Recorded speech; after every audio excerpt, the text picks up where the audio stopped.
Here in the Netherlands, our family routinely takes advantage of the network of safe cycling paths found almost everywhere. These are so safe that even our young children can cycle themselves to school, activities, and friends' houses, and they have become an important part of the high quality of life we experience here. Unfortunately, all of this is completely impossible back in Canada because there, we have winter.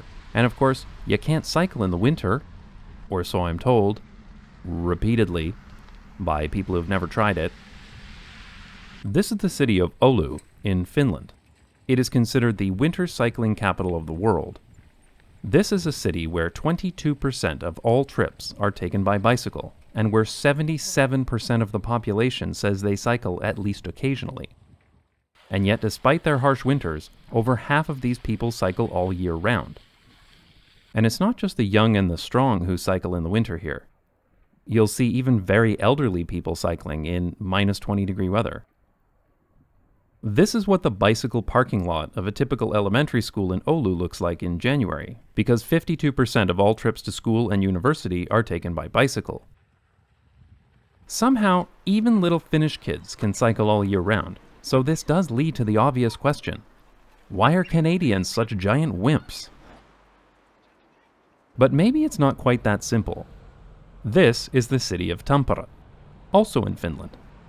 Despite the fact that Finnish people call this a swimming pool, far fewer people cycle in Tampere compared to Oulu. So why is this?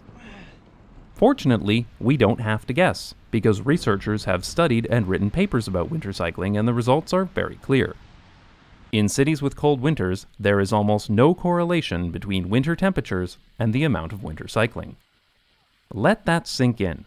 The temperature and weather conditions do not significantly affect the level of winter cycling in a city.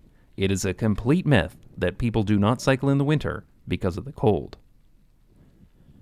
So what does the research tell us?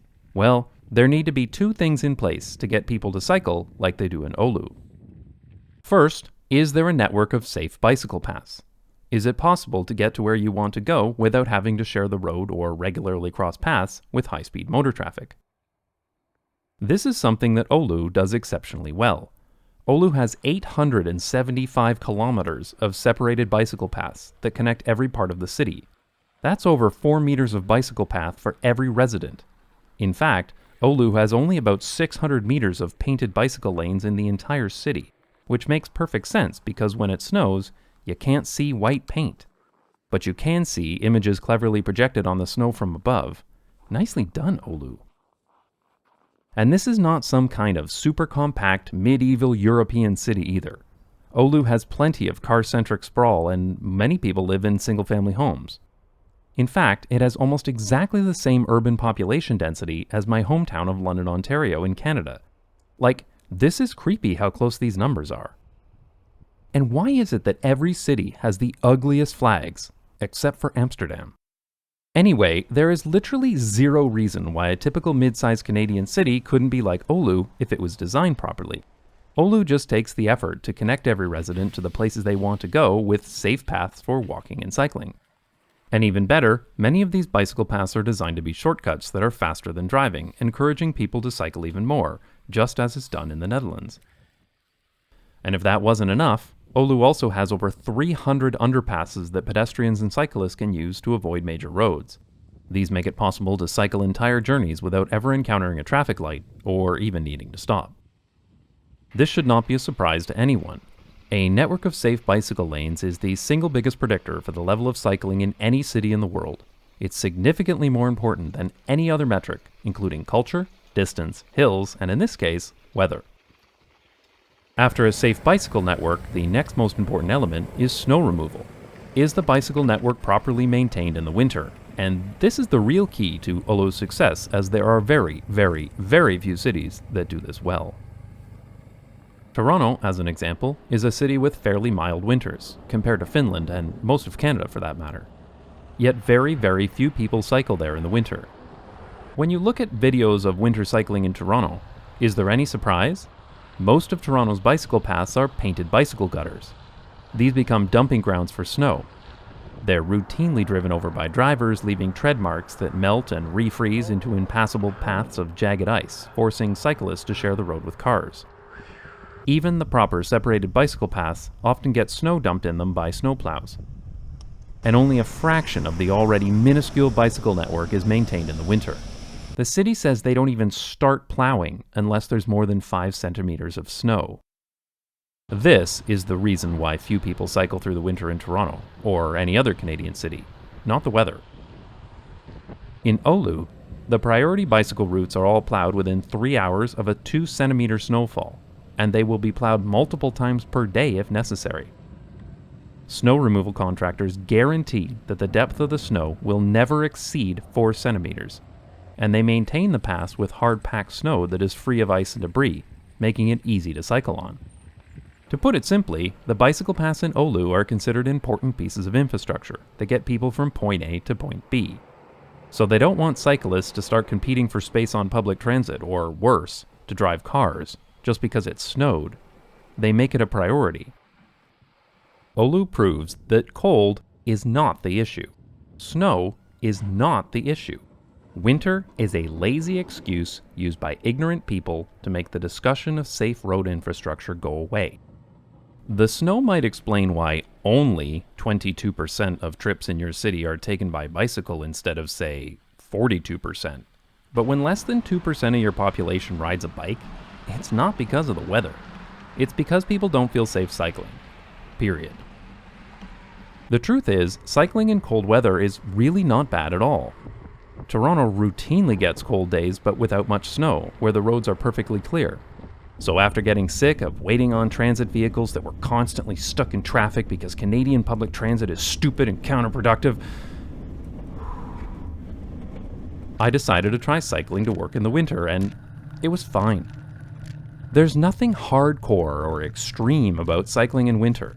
I did it, and I assure you I am not a particularly tough person. Just ask my brother. You mean my brother? He's a total wimp.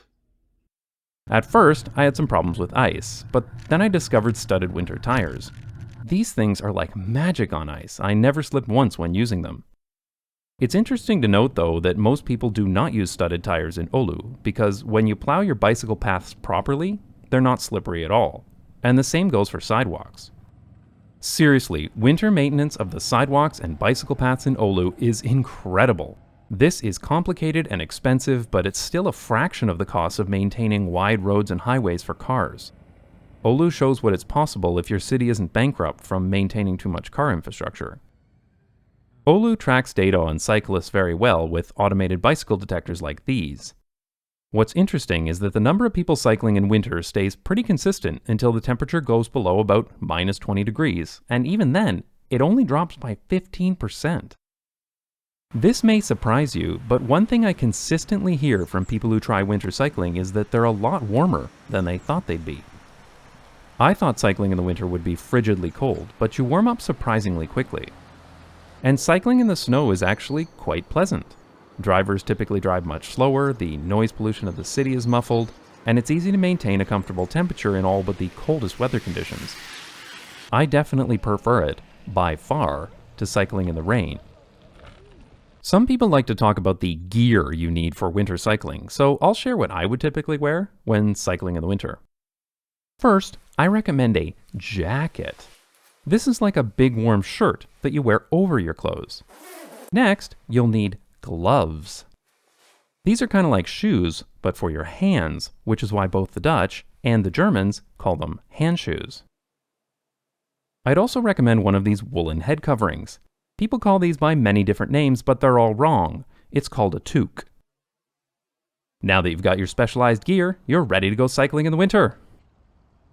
Now when the temperatures get really cold, like below minus 20 degrees, you'll want to wear more layers and a scarf. But it's exactly the same kind of clothing that Canadians routinely wear when skiing, snowmobiling, or doing any other kind of winter activity. You can even get pogies for your bike to keep your hands warm, just like they do for snowmobiles. These are great.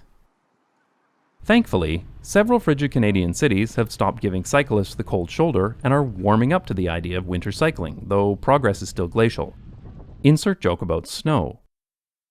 Edmonton, Alberta recently built a network of protected bicycle lanes downtown, and now plows the protected bicycle network with the same priority as major roads. When I was in Yellowknife, which is here, I was impressed by the quality of the new bicycle infrastructure they were installing. And Montreal saw an 83% increase in winter cycling in 2020 over the previous year's average, likely due in part to the addition of more separated bicycle lanes.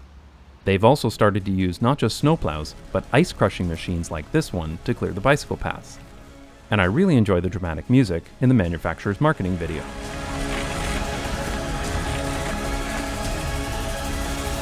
But while this is good progress, all of this pales in comparison to Oulu.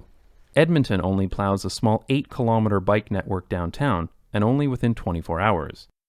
Most of Yellowknife's bike network is still painted bicycle gutters. And Montreal puts away their bike share bikes for the winter. Unfortunately, winter is still used as the #1 excuse for inaction in Canadian cities, even in cities that get very little snow in the winter. Meanwhile, Oulu gets more snow than almost any major city in Canada. Canadians also love to exaggerate about the cold, but most Canadian cities only get a handful of really truly cold days per year, just like Finland.